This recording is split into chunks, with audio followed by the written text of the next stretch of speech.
et kui keegi maalt välja tuleb, siis on teada, et ta ei tule taevast, vaata, on ju.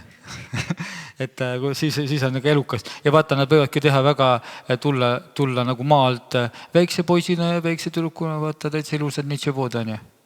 Vaata, on ju. Ei tulegi karbased.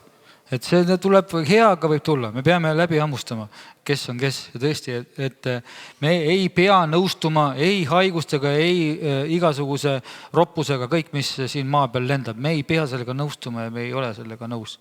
Ja üldse Jumala, me peame tegelikult saama õli pähe. On. Ja see on see kirjas seal psalmide raamatus, et kui hea on, kui vennad koos elavad ja ühel meelel on, vaata. Ühel meelel olek on see, et me tahame kogu aeg lubada ennast puhastada. See on üks meel. Üks meel on see, et me tahame saada puhtaks ja et me süda oleks puhas. See on Jumala jaoks nagu Aaroni habemest tuleb õli, mis läbi ülempreestri habeme tilgub palistutesse ja siis siia kogudusse laiali. See on Jumal hakkab siis õlitama meid. See tahab seda ühte meelt. Üks meel on see, et me ei tee koostööd kuradiga ja ei abiellu kuradiga, nagu öeldakse.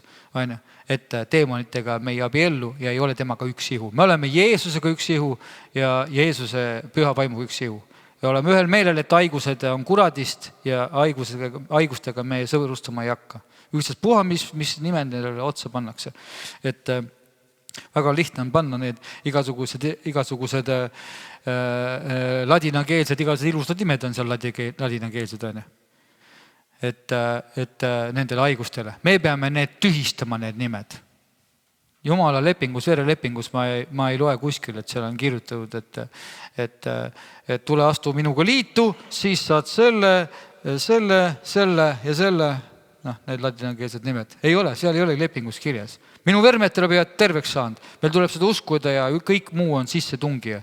Ja me peame lihtsalt leidma ka need kohad, kus ta sisse sai lapse võlles või ei tea, kus kohast tavaliselt on need hingehaavad.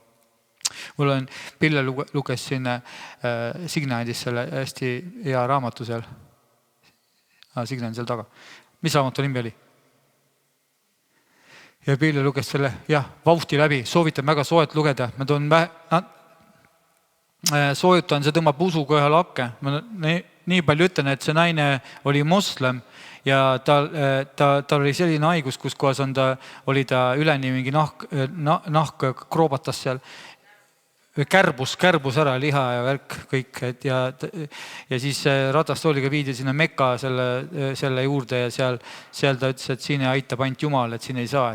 Ja siis ta hakkas paluma Jumalat, vaata, mitte Allahi, vaid Jumalat hakkas paluma. Nii kaua palus, et tee mind terveks.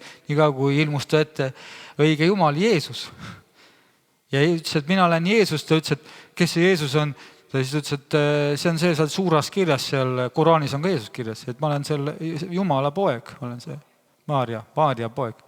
Ja siis ütles, et ma tulin sind terveks tegema ja tegi paugu pealt terveks, luu ja nahk kasvas kohe kolaki peale, kõik täielikult terve ja siis ta läks tunnistama vaata oma nendele moslemitele, need ei tahtnud, ime on toimunud, vaata, aga näed niivõrd kange kaelaga, et ei taha nagu võtta osaks, nad ei taha tead osaks võtta ja Jumal ei jätnud seda niisama läks aeg, kus kohas tal õde suri ära, väike õde ja Jumal ütles talle niimoodi, et Jeesus ütles talle, et ma äratan sul õe üles, mine sinna palveta ja ma äratan su surnust seal õe üles. Need juba kõik matused, värgid, särgid juba ja 3 päeva surnud ja tema seal palvetas seal ja 3. päeval, kui rahvas oli kõik koos matmiseks, äratas selle tüdruku surnust üles.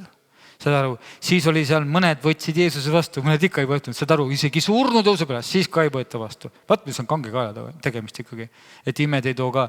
Ja siis oli osad ikkagi seal siis nagu hakkasid aru saama, tagakiusu sai kõik kohad ja siis juhtus niimoodi, et tal sai vend sai surma, lõpus seal sai vend ka veel surma ja vend läks siis põrgusse ja juba oli ta seal külmikuskambris, seal, mitte seal külmkambris, seal selle lavatsi peal, ihualasti seal ja oli 48 tundi, palju see surnud oli. ja ta läks põrgusse, hakkas minema ja taheti juba visata sinna põrgu tulla ja siis ta nägi, et seal oli üks elendav sükene mees oli seal, nagu 24 vanemat või midagi oli seal ja kaugel, nagu seal kaugus. Ja siis tal tuli meelde, et tal õde rääkis Jeesusest, ta ütles, et Jeesus, kas sa oled see, kes minu õde, et ma ise sind ei tunne, aga mu õde tunneb sind. Ja siis Jeesus kuulas ka seda palvet seal, saad aru, ja ütles, et ma usun seda, et sina oled see ja siis seal ütles ja Jeesus saatis ta, Jeesus ütles, et okei, ma saadan sind tagasi, pead olema minu tunnistaja. Saatis ta tagasi, ta oli surnus seal selle lavatsi pealt, tõusis surnust üles seal ja otsis kapid läbi, sai riided selga seal ja siis ootas, kuni keegi ukse taha tuleb. Siis seal haiglas moslem mingi tuli tegi ukse lahti, see sai praktiliselt infarkti, jooksis minema sealt ja siis terve see haigla sai aru, et surnu on ellu äratanud ja siis ta ütles, et kuidas sa tulid, ta ütles, et ma tulin praegu otse põrgust, et Jeesus Kristus on issand, hakkas kohe tunnistama ja seal haiglas, terve haigla sai teada, et see on väga võimas raamat ja usku üles ehitab.